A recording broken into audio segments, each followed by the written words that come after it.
मित्रों नमस्कार। टिकट के दावेदार समाजवादी योद्धा सीरीज के तहत आज हम मिलने आए हैं विजयपाल सिंह साहब से, जो फरीदपुर विधानसभा सुरक्षित विधानसभा में विधायक रहे हैं। लंबे अरसे से, करीब मुझे लगता 30 साल से आप जनता की सेवा कर रहे हैं, लगातार फील्ड में रहते हैं। आज संयोग से अपने विजय फिलिंग सेंटर पीलीभीत रोड स्थित पेट्रोल पंप पे हमने इनकी गाड़ी खड़ी देखी। मुझे लगा कि विजयपाल सिंह साहब से ही बात कर ली जाए, क्योंकि उपचुनाव पिछले दिनों होना था और उपचुनाव टल गया है, लेकिन विजयपाल सिंह साहब के इरादे जनसेवा के वो वैसे ही बरकरार हैं, चुनाव हो या ना हो। पिछले दिनों अम्बेडकर जयंती पे आपके बड़े बड़े कार्यक्रम, बड़े बड़े आयोजन, बड़े बड़े सम्मान स्वागत समारोह हुए थे, जिनके सोशल मीडिया पे बहुत तस्वीरें वायरल भी हुई थी, फोटो वायरल भी हुए थे। आज हम बात करने जा रहे हैं विजयपाल सिंह साहब से। गौर से सुनिए उनकी बात, जुड़े रहिए हमारे साथ, देखते रहिए गंभीर न्यूज।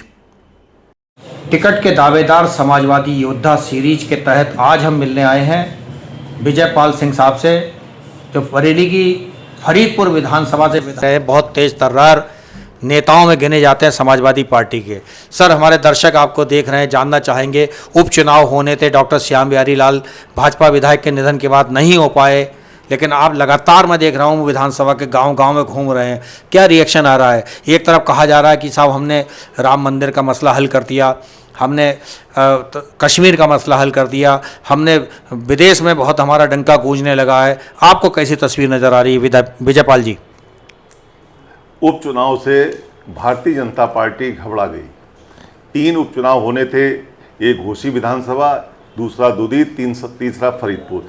तीनों विधानसभा के चुनाव समाजवादी पार्टी बहुत अच्छे वोटों से जीत रही थी। इसको देखते हुए उन्होंने इस चुनाव को टालने का काम किया है।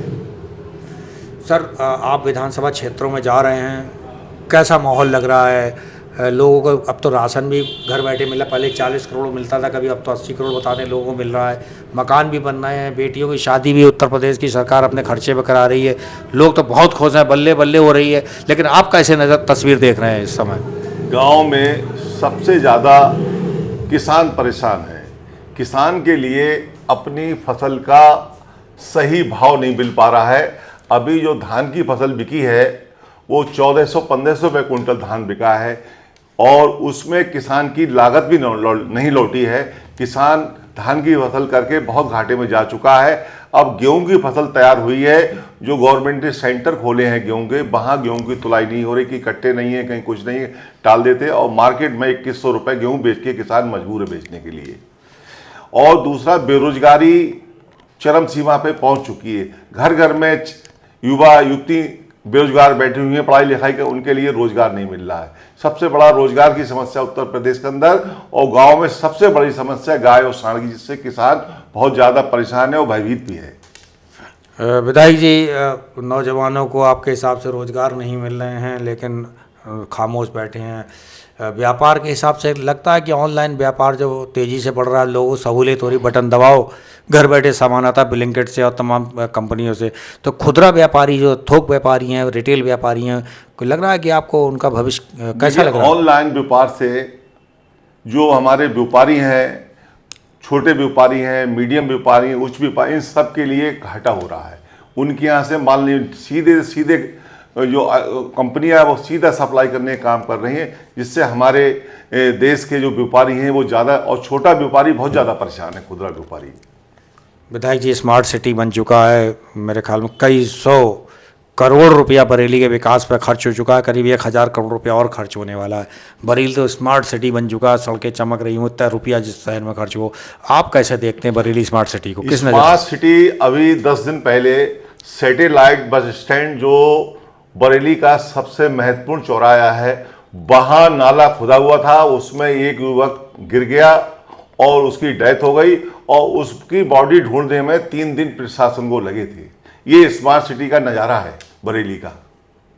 बुलडोजर चल रहा है। और जो इनके नक्शे, कुड़हरा पीर पर जो व्यापार, इनके नक्शे 40-40 साल पुराने हैं, 50 साल से वहाँ स्थापित में व्यापार कारोबार कर रहे हैं, उनके दुकान प्रतिष्ठानों को नगर निगम ने बुलडोजर से तोड़ने का काम किया, उनकी रोटी रोजी छीनने का काम किया है। वहाँ के व्यापारी का कहना है कि अगर समाजवादी पार्टी सरकार होती, ये अन्याय हमारे साथ नहीं होता। विधायक जी, अब तो गांव-गांव, गली-गली में अस्पताल खुल रहे हैं, आरोग्य मंदिर खुल रहे हैं, आपकी सरकार में और इसमें बहुत फ़र्क लोगों को महसूस हो रहा कि साहब हमारे घर बैठे अस्पताल बन गया, मोहल्ले में अस्पताल बन गया। देखिए, अस्पताल जो बनने हैं, आरोग्य केंद्र बनने हैं, यहाँ कोई सुविधा जनता को नहीं मिल रही है। दवा वहाँ उपलब्ध नहीं है, अच्छे डॉक्टर उपलब्ध नहीं है, मजबूरन उनके लिए प्राइवेट हॉस्पिटल में जाना पड़ रहा है। वो तो एक नाम है कि सरकारी अस्पताल है, सरकारी आरोग्य केंद्र है, वहाँ ऐसा कुछ इलाज नहीं हो पा रहा है। विधायक जी, आपकी सरकार में 300 बेड का अस्पताल खुर्रम घोटिया में अखिलेश जी ने बनवाया जरूर था, लेकिन बाद में चल नहीं पाया। कोरोना में जरूर कुछ दिन चला था, लेकिन अस्पताल में डॉक्टर नहीं मिल पाए। माना जाए कि आपकी उत्तर प्रदेश में सरकार अगर बन गई तो अस्पताल में कुछ रफ्तार पकड़ेगा मामला कुछ? देखिए, 300 बेड का हॉस्पिटल जो हमारे राष्ट्रीय अध्यक्ष पूर्व मुख्यमंत्री अखिलेश यादव जी ने बनवाया था, इतना बढ़िया हॉस्पिटल बनवाया है। बरेली में कोई भी ऐसा हॉस्पिटल नहीं है। ये हॉस्पिटल तो मेडिकल कॉलेज लायक है और समाजवादी पार्टी सरकार आएगी, ये हॉस्पिटल सुचारू रूप से चलेगा। हो सकता है मेडिकल कॉलेज भी बन सकता है। दर्शक हमारे देख रहे हैं, आखिर में विजयपाल जी हमारे दर्शकों से कुछ कहना चाहेंगे जो आपको सुन रहे हैं, आपकी विधानसभा फरीदपुर के लोग भी आपको सुन रहे हैं, कुछ मैसेज, कुछ संदेश, कुछ आग्रह, कुछ अपील करना चाहेंगे विधायक जी? देखिए, मेरे फरीदपुर की जनता है, मुझे बहुत सम्मान देती है और मैं अपनी जनता के लिए फरीदपुर की भगवान के रूप में देखता हूं, क्योंकि इन्हीं की देन है। इन्होंने मुझे विधायक बनाया, मेरी जिले से लेकर पूरे प्रदेश में पहचान बनाने का काम किया है। मैं हर समय अपने क्षेत्र की जनता के लिए पूरी तरह से समर्पित रहता हूं। कोई रात को 12 बजे फ़ोन करता है, मैं 12 बजे फ़ोन उठाता हूं, कोई समस्या उसको सुन के उसको निराकरण कराने का काम करता हूं।